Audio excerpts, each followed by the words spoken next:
we are ready for you to talk to us. Thank you. Okay. Layla, Right? your turn. Okay. Needs to be spoken. Okay, I will start. So good evening.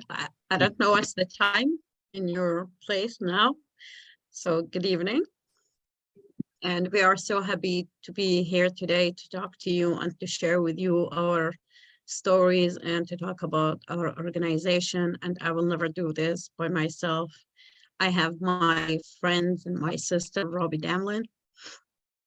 So we are from the Burn Circle Family Forum for Bereaved Families.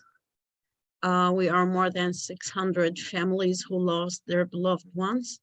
And maybe we are the only organization in the whole world that didn't seek for new members, because to be a member, that meant you should lost one of your beloved ones because of the conflict. So my name is Layla Sheikh. I'm from Bethlehem, Palestine. I'm a Muslim Palestinian mother. I'm 45 years old and I have 5 children. Maybe I will start from when my parents went to Jordan, because my father was a teacher and he went to Jordan because he wanted to teach the children in the camp. And at that time, the war was started in 1967. So because of that, the war was started. And the Israeli government during that time closed the border, and my parents couldn't came back to Bethlehem and they lost their citizenship as Palestinian.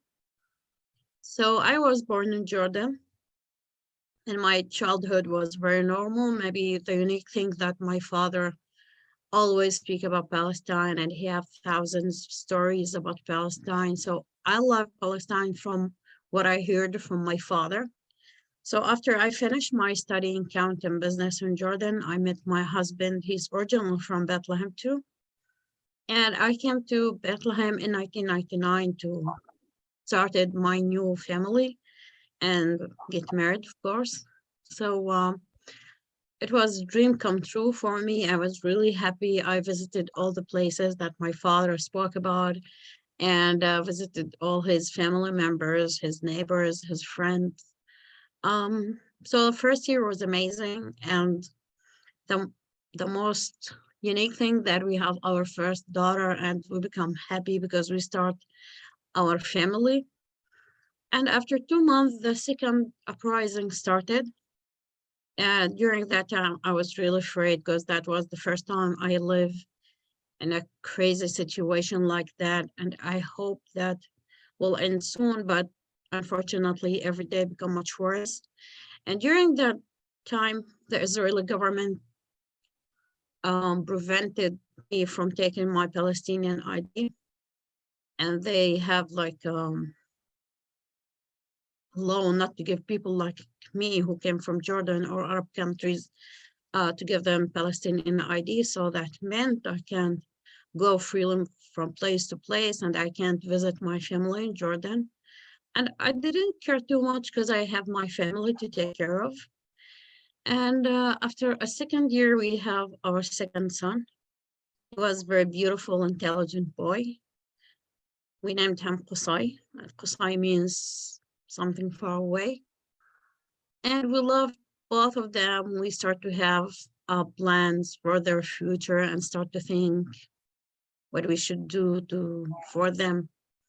But that happiness was ended 11th of April 2002. At that time, he became 6 months old when the Israeli soldiers came to our village and they threw tear gas. And because of that, he became sick. But the treatment in our village wasn't good enough. So we tried to take him to a hospital inside Bethlehem because we live in a village near Bethlehem, not inside. So when we tried to take him to Bethlehem, they prevented us, the Israeli soldiers, and they said, it's a military zone, you can't enter. So the next chance was to take him to the next city, Hebron, which like 20 minutes far away. But again, they said the main road is closed and you can't go. So the last chance was to take him to Hebron, but we should take a rough and long road between villages. And for the third time, the Israeli soldiers stopped us. They searched the car. They asked about the ID of my husband, my father-in-law. And then my father-in-law started to explain for them that we should be in a hospital as soon as possible to save his life, but they didn't care about that. So could imagine how the time passed, my son between my arms dying, and I didn't know what to do. And I'm afraid because if they know that I didn't have a Palestinian ID, what they will do. So then I start to think to take a risk and talk to them. And the risk will be if they find that really I didn't have the ID, maybe they will take me to jail or send me back to Jordan. But at that time, I wasn't care about myself. The only thing that I was care about, how should I save my son? So when I talked to them and explained for them, they start to laugh at me and ask me to stay in the car.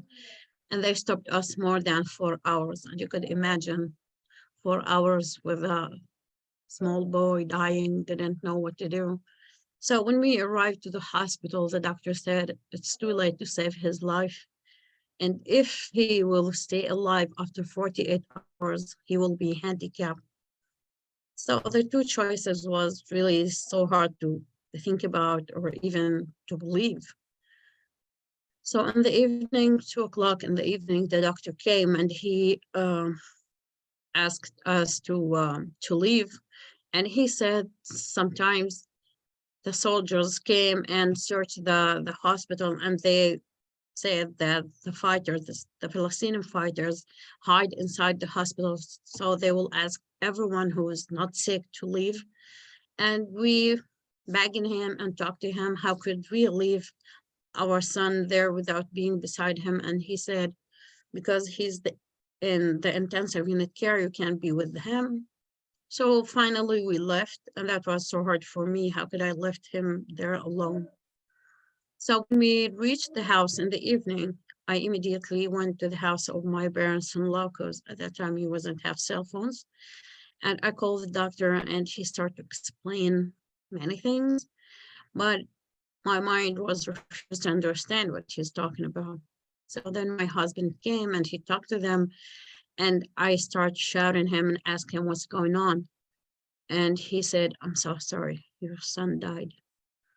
So those words for me was like a bullet comes to my heart, smash it down for many pieces. I started to cry, scream like a crazy, didn't believe that, and didn't want to believe that.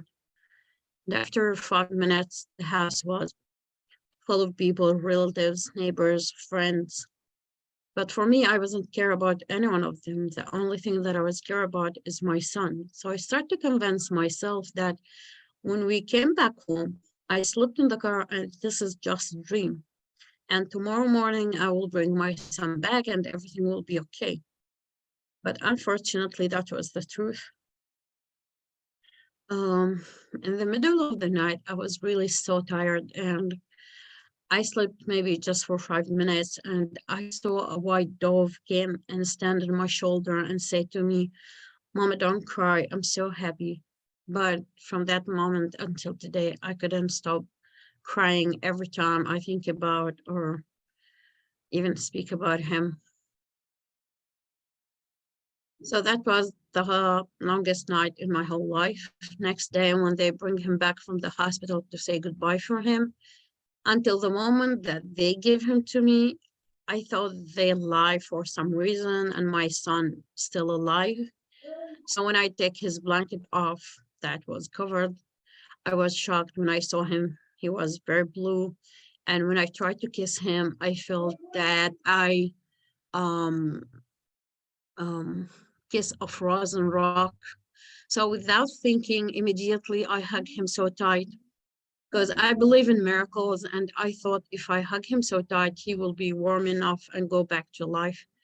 But the only thing that happened that they take him away from me, and that was the last moment I hugged my son. From that moment, our life changed forever. From that moment, I was filled with hatred, anger against everyone, but especially against the Israelis, because my son was just 6 months old. What's the crime that he did? And at that time, I didn't think to take revenge, because revenge for me will never bring my son back. But at the same time, I take another decision that I didn't want to have any kind of relationship with any Israeli person. So time passed, and after 16 years, I met one of my friends that I didn't saw him for a long time. We started to talk about many things, and he started to mention how he joined the Parent Circle and the project that he was involved. And he tried to convince me to join. And I said, are you crazy? I am the last person that you could talk to him about this. You know what happened to my life. And he said, because of that, uh, I want to talk to you. And I want to ask you a question. Why until now you didn't tell your other children who came after him what happened to their brother? I said, because I didn't want them to be part of this cycle of violence, because if they know, maybe they will start to think to take revenge. And I lost one of them, and that was much more than enough for me. I can't lose another one. And then he said to me, so maybe this will be a good chance for you, not just to protect your children, maybe other families. And in the beginning, I wasn't really convinced about what he said, and I thought he's crazy and he imagined that or he invented that. And then one day he invited me to a conference in Bethlehem for the Parent Circle. And that day in the morning, I was thinking what kind of excuse that I should tell because I didn't want to go there. And then he called me and he said, get dressed. I'm waiting you in the car. I know that you tried to find excuse and you don't want to go there. And I said to myself, oh my God, he will never leave me alone. So I should go there just to make him stop talking about this. So in the beginning, when we arrived there, we're just Palestinian. I sat with them. We started to talk about a few things. And when the Israelis start to enter that room, I stand up, try to leave. I felt there was something aching in my chest. I didn't want to be with them in the same room. And then he tried to convince me to sit down, to listen to them. When we were arguing, I saw something amazed me, how they talk to each other, how they kiss each other and hug each other like family members, not just as friends. And I said to myself, oh my God, they're so crazy, how they could do that. And I told him, okay, I want to sit and I want to listen. And to hear the Palestinian stories, it was so normal for me because most of these kind of stories, I hear it or I heard it in the news, or even some of them I really know.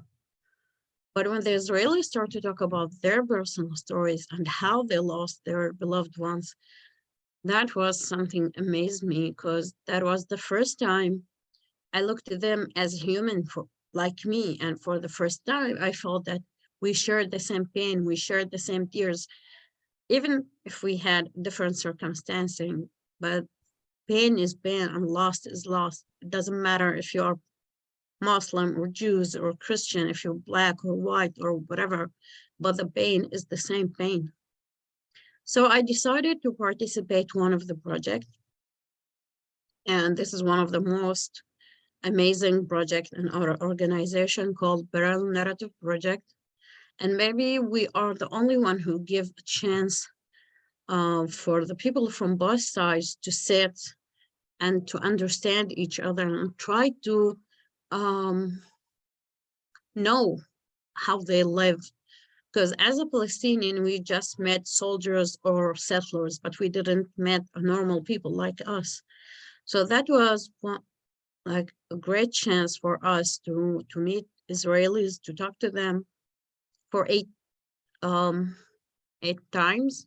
And we have 2 professors from both sides who spoke about the history of the 2 nations. We went to Jerusalem to visit Yad Vashem Museum to know much more about the Holocaust, because most of the Palestinians think that the Israeli fake it because they want to justify what they are doing in Palestine.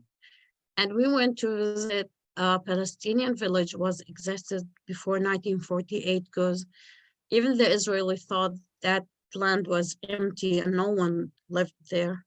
So it's kind of chance to understand and to know each other. It's not comparing, because we are not here to compare or to say who's bad, who's worst, who's first, who's second, but to understand the feeling, to understand the trauma, to understand the way of life.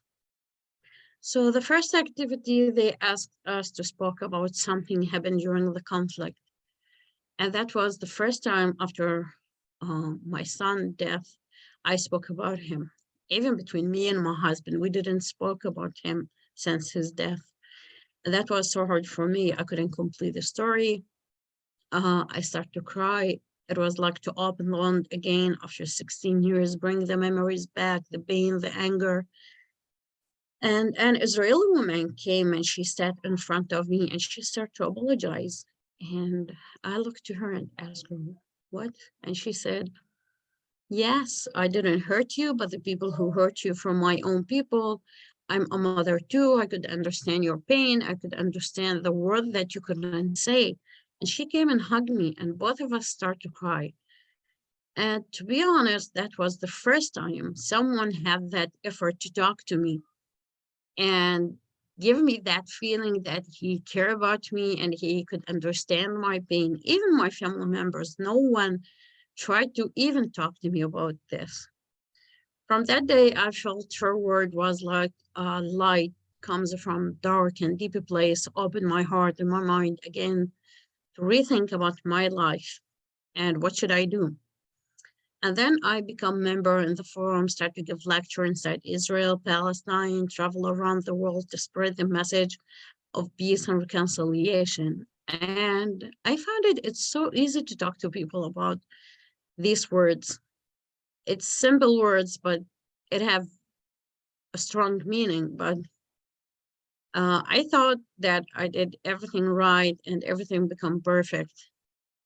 But before 3 or 4 months, life gave me a new test. We were in Jerusalem, me and Robi, with other NGOs, and we started to talk about our personal stories. And after I finished, an Israeli man who stand up and he started to talk about his personal story. I know that man before, but I didn't hear his story before. So he started to mention that he served in my area and he prevented a Palestinian car which had sick children from going to a hospital. And then that was the real test.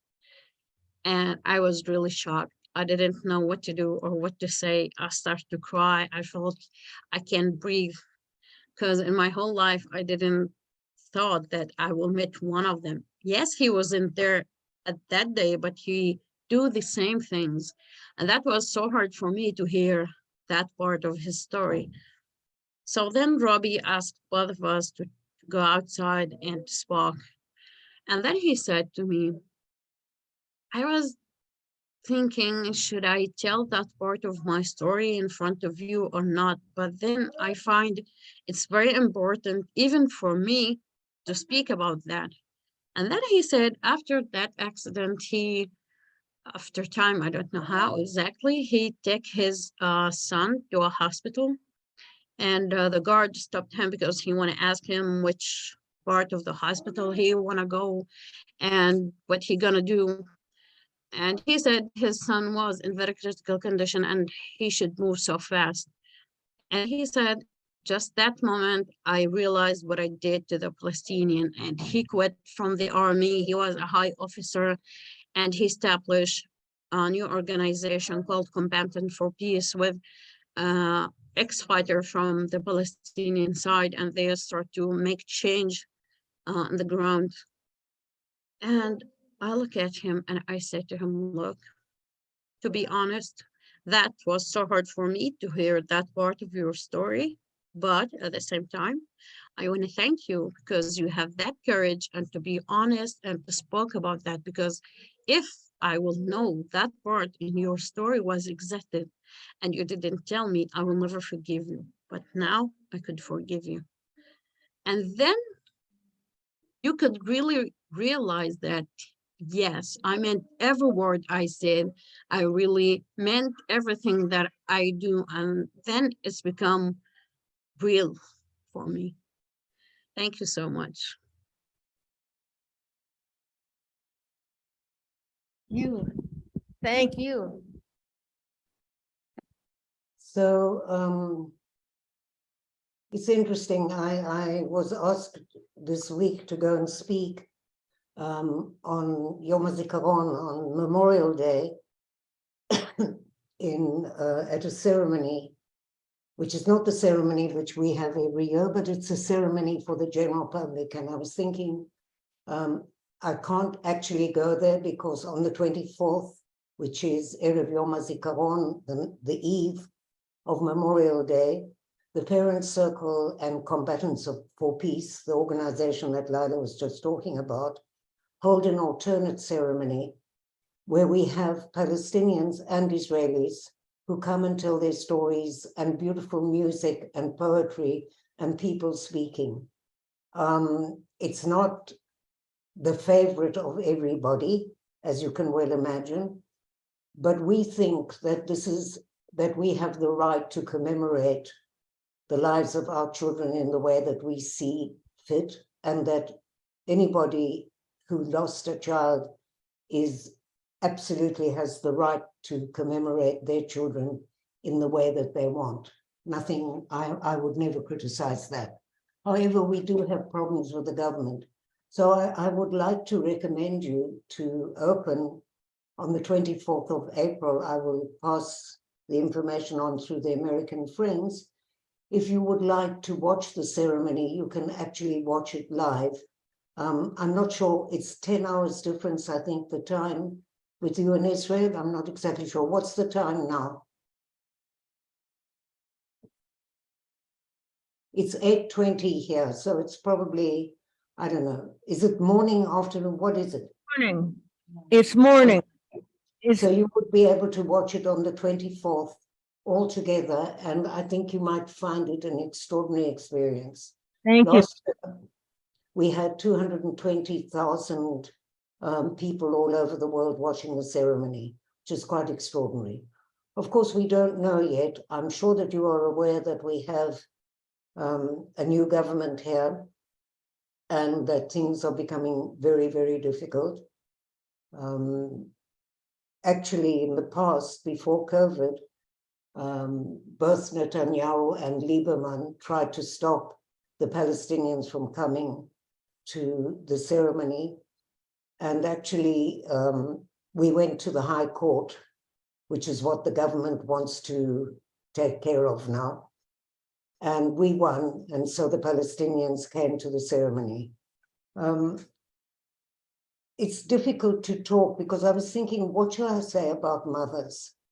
You know, you called this Mother's Quest, and I think that all mothers are the same. I know that I came to talk to the Black mothers in America who'd lost their children. I met them because I'd seen them talking on the stage at Hillary Clinton's, when she was running to be president. And they were bereaved Black mothers spoke on the stage, and after them, there were mothers of the police officers who'd been killed. Of course, if they'd both stood on the stage together and said, let's stop the violence, I think it would have been a much more powerful message. But in the end, I went to meet with these women, and the recognition that we share the same pain. It doesn't matter what religion you are, what color you are, where you come from, what you believe in. The pain of loss, especially for mothers, I think, is something so unbearable. And there's no necessity then for a bridge to be between mothers who have lost. They immediately recognize each other. When I went to meet the Black mothers in Atlanta, we spoke at the Martin Luther King Museum, and it was an extraordinary experience. And so really the bottom line of all of this is there is a shared pain, and that shared pain creates the beginning of empathy, or maybe much more sympathy. And then what Layla was talking about, the parallel narrative program, that's the lesson in learning to listen, even if you don't agree. And that's the beginning of empathy, because so many people are shouting at each other. You experience this now in the States as well. I don't have to tell you what it is to have so much polarization between a nation. And of course, in Israel now, it is quite dramatic, and but the part of hope is all the demonstrations that are happening. The terrible part is there's so much violence and license for people to do the most violent crimes without really having to be accountable.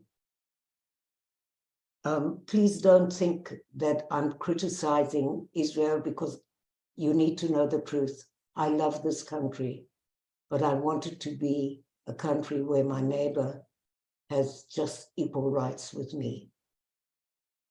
So when the army came to tell me that David, my son, had been killed by a Palestinian sniper, it would seem that one of the first things that I said is, you can't kill anybody in the name of my child. You see, one Palestinian killed David, not the whole Palestinian nation. I knew almost immediately that I wanted to do something, and mainly with mothers if I could. And I spoke at a demonstration, and the parent circle heard me and came to talk to me and invited me to come to a weekend in East Jerusalem.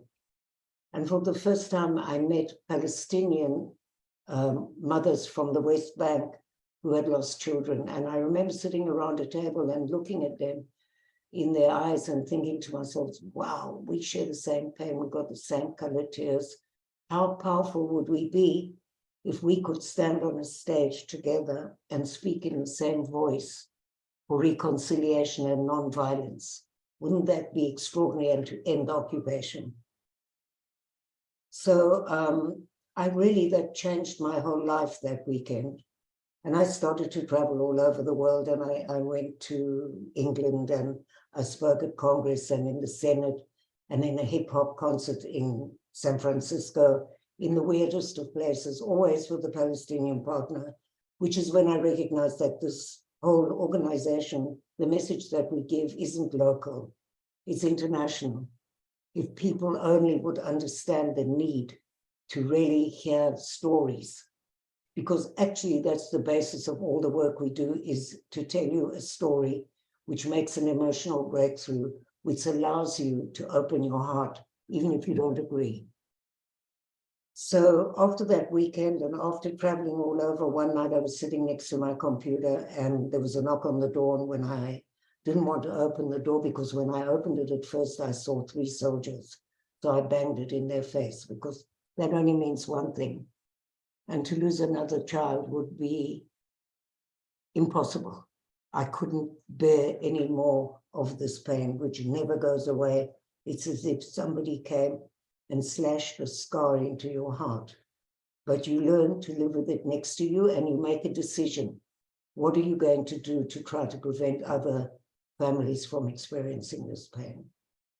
Eventually, I opened the door because they kept on knocking, and they said, we've come to tell you that we caught the man who killed David. Now that's when it became difficult. You see, you can go around the world, just as Layla said, making all the right noises, talking about peace and reconciliation, reading bad poetry, and various other ways of expressing your message. But do you really mean it? I didn't sleep for 3 months because I didn't feel I could do this work with any integrity if I wasn't willing to walk the talk. And so I wrote a letter to the family of the sniper, and I told them all about David, who was a student at Tel Aviv University, and he was studying for his master's in the philosophy of education. That's a lot to do with my commemoration of this man, because that's why I'm here tonight, to educate in his name. And also about the parent circle, where we have 600 families who've all lost. By the way, Layla and I are just representing these 600 families. We could bring you 600 extraordinary stories if you had the time to listen to. I also told them, the family, that we should meet we owe that to our children and grandchildren. By now, you've recognized that I don't exactly have a very Israeli accent. I was born and brought up in South Africa and worked for much of my life in the anti-apartheid movement. So it wasn't such a strange thing for me to want to meet with the man who killed David. I needed that for completion. In any event, it took about 3 years after the parents got the letter when I got a letter back from Thaya, that's the name of the man who killed David, who said that I'm crazy and that I should stay away from his family because he killed 10 people to free Palestine. But you see, I knew that when he was a small child, he saw his uncle violently killed by the Israeli army. And then he lost 2 further uncles in the second uprising. So this was, for me, a path of revenge. It wasn't a political act. In any event, once I got that letter, and if there's nothing else you take from tonight, think about what giving up a victim means, because we all are victims of certain circumstances, and sometimes we hang on to that. So when I got that letter from Thaya, I gave up being a victim. My life was no longer contingent on what he does. I was free. We went to South Africa and we made a film called One Day After Peace, which was looking at the Truth and Reconciliation Commission. And there's a lot of younger faces that I can see in the background. Somebody will have to tell them what that was and who Mandela was and what that did for South Africa to prevent a bloodbath. We wanted to see what lessons we could learn. And for me, it was a personal trip to look at the meaning of forgiving. You might ask yourselves what you mean when you say you forgive. What does that mean? Does that mean you give up your right to justice? It's okay what the person did, they can do it again. Should you forget? All these questions that go around in your head, I don't have the answer. It's a very personal thing, forgiving. And I went to meet this woman whose daughter had been killed. She was a white South African woman who'd gone to the Truth and Reconciliation Commission, and she said to the men who killed her daughter, I forgive you. And I wanted to know what she meant. And she's part of the film, and she said, I said, what's your definition of forgiving? And she said, for me, forgiving is giving up your just right to revenge. And then I met the man who actually sent the people who killed her daughter. And together they have an organization of working with ex-combatants. And I thought he was going to be some kind of monster. And he said, by her forgiving me, she released me from the prison of my inhumanity. By her forgiving me, she released me from the prison of my inhumanity, which is an extraordinary statement. I came back to Israel. I decided it's now time to meet with the man who killed David. I got permission from the then Minister of Justice. We were waiting for the police, and I got somebody from our organization who would have been the intermediate. But unfortunately, we then had elections. You may have noticed we have quite a lot of elections in Israel. And of late, it gets worse every time.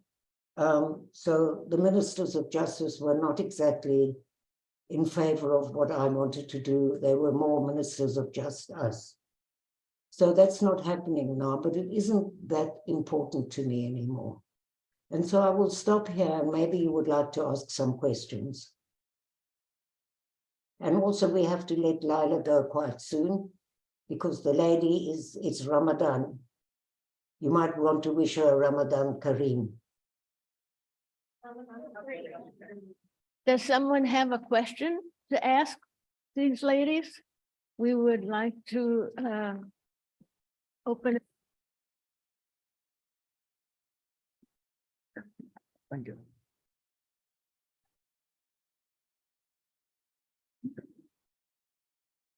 So, Could you stand up and introduce yourself, please? hi, my name. Wait, I'll put on my glasses and see if I can see you. Not really, but anyway. First, I want to thank both of you strong. Sorry, you can't hear. Maybe it would be best if you came to the front because the microphone is blurred. and use the lady in the white shirt. Sorry, I don't know your name. Use the TSG moderator's microphone. Where should I? Okay. Okay, so Bruce, can you hear me? Can you take the other microphone? Can you hear me? You don't need to hold it so close. I'm sorry, you can't. Just hold it a little further away, and then maybe it'll work. Now? Can you hear me? Yes. So my name is Renee, and I want to thank both of you, first of all, for this very important talk that's very painful on so many different levels, and for your courage. And I want to express how important this is for not just older children like we have over here in the United States, but children all over the world to hear the important things that you have to share with your stories, which, as you say, makes it humanizes things instead of just statistics and numbers. And I say that as the daughter of Holocaust survivors. Both my parents were survivors, and the compassion that they had, including when they were here in the 1950s in the United States with the Jim Crow laws, and how horrible bigotry and hate is, and revenge and killing other people doesn't solve the problem.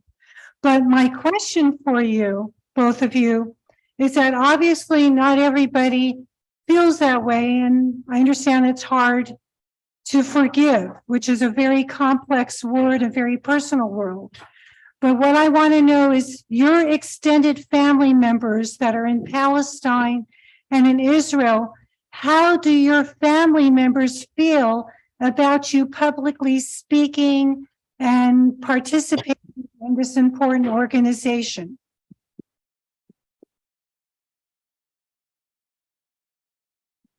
Well, it's not easy. Like for me, I have my husband, my parents-in-law, my family-in-law, all of them encouraged me and they supported me because they know how much I suffer after his death. Even I have health problem because of sadness and anger. And they saw how much I changed after I became a member in the forum.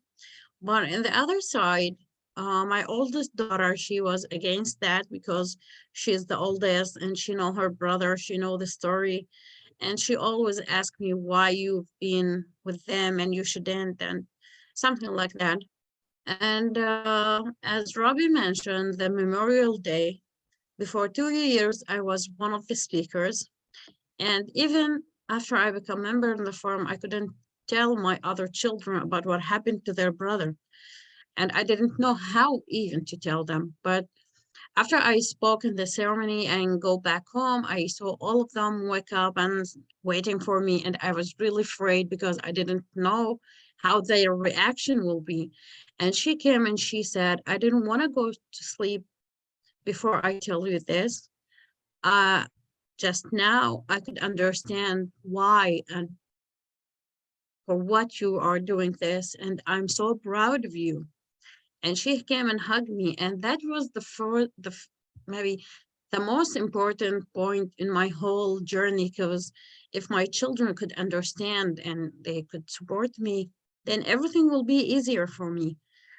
And on the other side, my father in Jordan, he against that too. And once I went to visit him and he started to say to me, they're still our enemy and we still under occupation and you shouldn't be with them. And then I said to him, I want to ask you 2 questions. You know that my son died. Did you know his story? And he said, no, you didn't told us anything. And I said to him, you know that I stayed in Bethlehem 11 years, couldn't came to visit you because I didn't have a Palestinian idea. Did you know what happened to my life during this 11 years? And he said, no. I said, how could you judge me? How could you ask me what to do or not to do? This is my life. And I'm the only one who are responsible about what kind of choices that I should take. not just for me, even for my children. And my father was shocked because that was the first time I argued with him about something like that. And he said to me, look, this is the first time you argue with me about this kind of subject, but I could see the power, the courage that you have to speak about that. And even if I still not convinced about this, but do whatever you want, because I think whatever I said, you will never listen to me. So it depends even sometimes how you could convince people, how could you talk to them about this? Some people, they are not convinced and they're still against that. So you could find many kind of people who could have a different ideas or a different thoughts about this. So my grandchildren have all been to the summer camp. We have a summer camp every year. My granddaughter now belongs to the young representatives, and she's off to Japan with to meet Japanese kids to talk to them about our message. I told you it's not local. And by the way, we'll be in Chicago and in New York in June, the end of May, beginning of June. And so if you have connections in Chicago that you think would be interested, we would be very happy to have them. Other than that, my kids, there was a lot of complaints because I wasn't a very good grandmother. That is, I was very nice with bringing loads of presents from all over the world and sweets we're not supposed to. But I was not here for much of the time because most of my life since David was killed has been spent traveling all over the world. And I'm not the usual chicken soup granny, but I do take my grandchildren overseas from time to time so that they will have experiences that they will remember. And I think that's important. Thank you. Yeah. Shukran and toda. Thank you. Is there anyone else who would like to ask a question?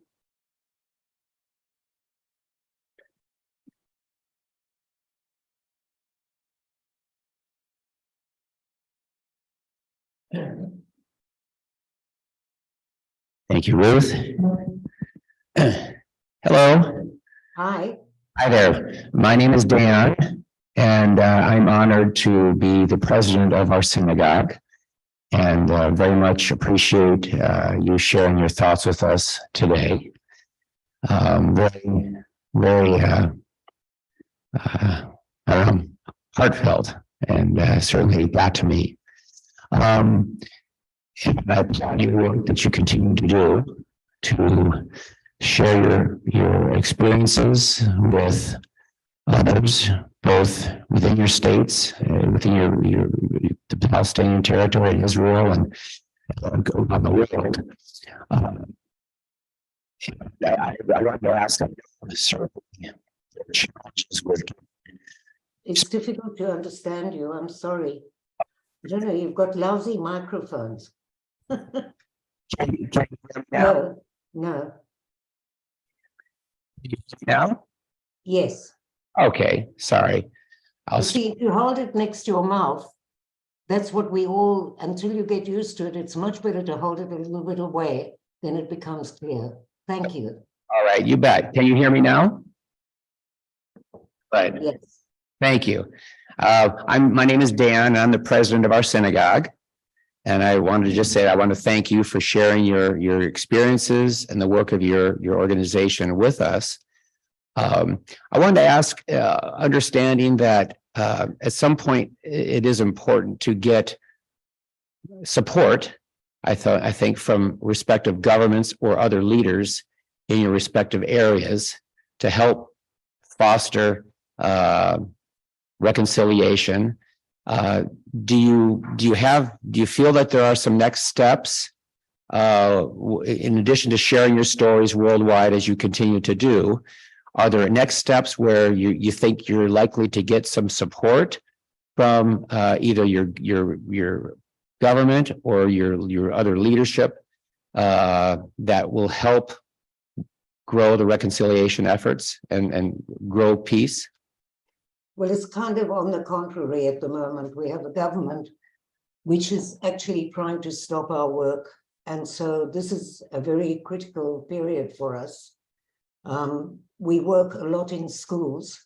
It's the first time a 17-year-old kid ever met a Palestinian in their lives. And if you go into the class and you ask them, who ever met a Palestinian out of 30 kids aged 17, maybe one who really sat down and had a conversation. And who speaks Arabic? Nobody. And who's been overseas? 99% of the class.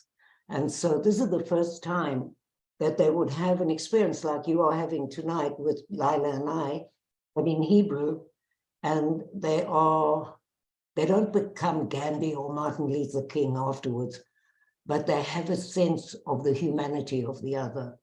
And that's a really important message. And the government that we have, especially Itamar Ben-Gvir and the new Minister of Education, will probably do their best to stop us.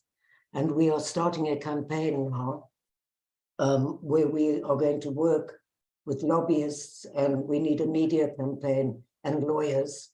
We have to lawyer up now because we're going to have to fight this. And so you're asking it at a very opportune moment, because this is the most difficult period that I can ever remember in Israel. And the license to be violent in the occupied territories is terrifying because of this no responsibility. So when you look at that and you see, I don't know if you heard about Hura, which is a village where settlers went in and burnt. I don't know if you heard about that, and burnt houses while people were in them, and people had to rescue them. And when you think about that, as a Jew, that's something that I am completely ashamed of. And there is no accountability. That's the problem. And the soldiers on the second night were actually dancing with the settlers in that town.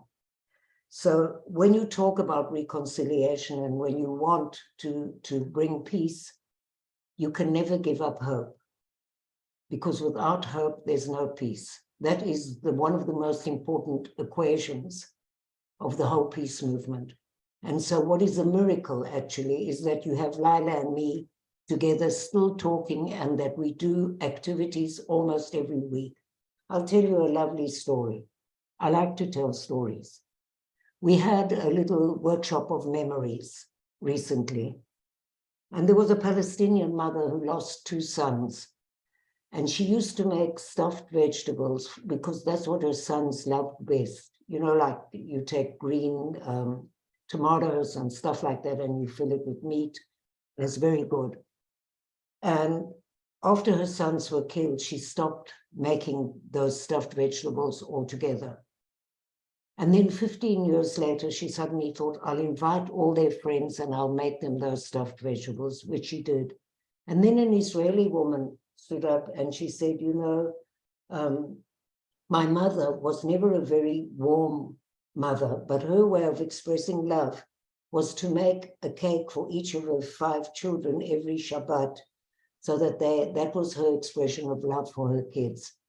But when her son got killed in the army, he actually committed suicide. She stopped making cakes. Do you see how food linked these 2 mothers?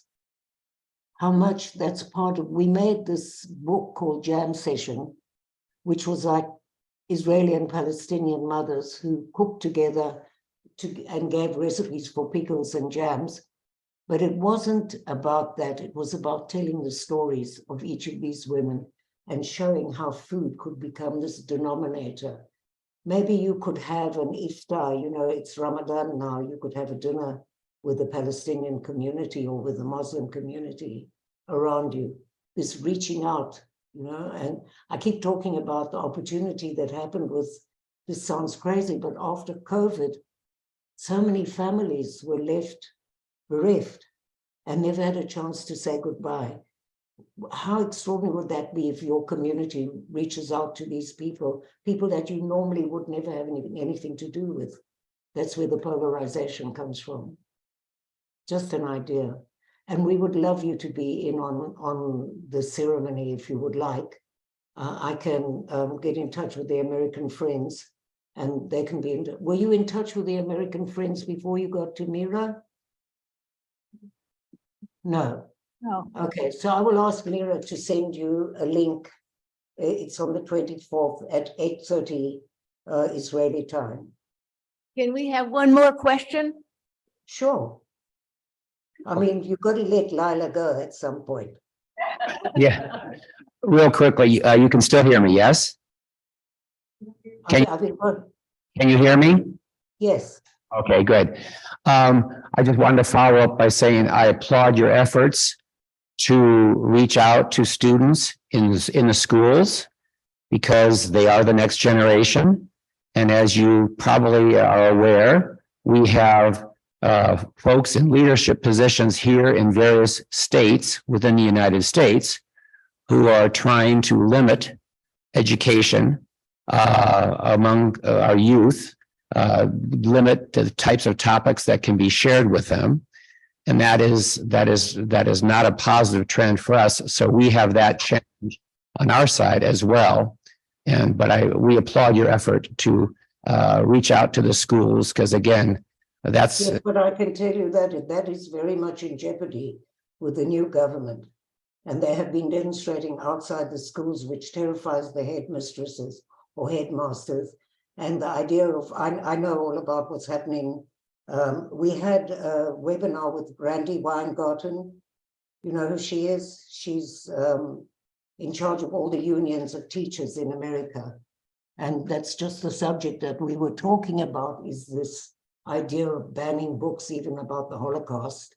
It's absurd.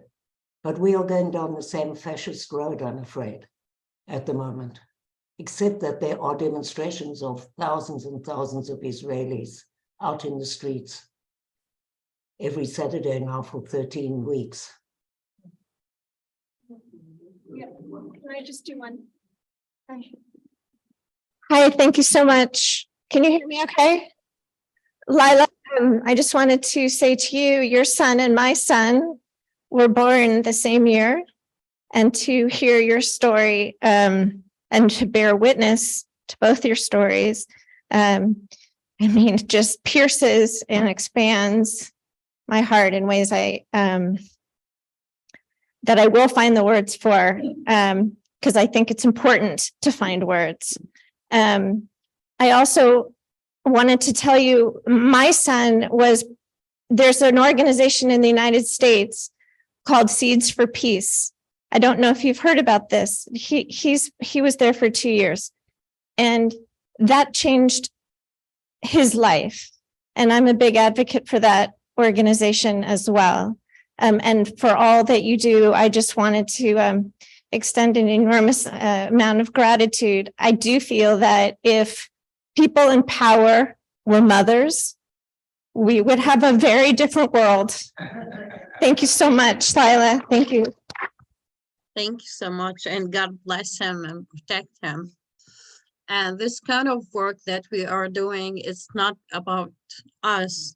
It's about our children, about the next generation will come after. And when they ask what they are doing, we didn't want them to say, oh, they just sit beside and they didn't do anything. No, we want to do something. We want to change this. We deserve to live a normal life. When I told you about the dream that I have about my son, at that night, I know that he's happy with God because he's just 6 months old and he's angel, but I didn't understand why he came as a white dove. But when I joined the parent circle, I realized that the symbol of peace is, white dove. So I think this is kind of message from God that this is the new mission that he chose me to be in, and he didn't want the death of my son went without achieving something. So sometimes we go through difficulties, but to make something much more important. And I'm so thankful for God. And the other reasons that I don't want to hear that call again to tell me that I lost another one. Because if that will happen again, I don't know what could happen to me. Thank you so much.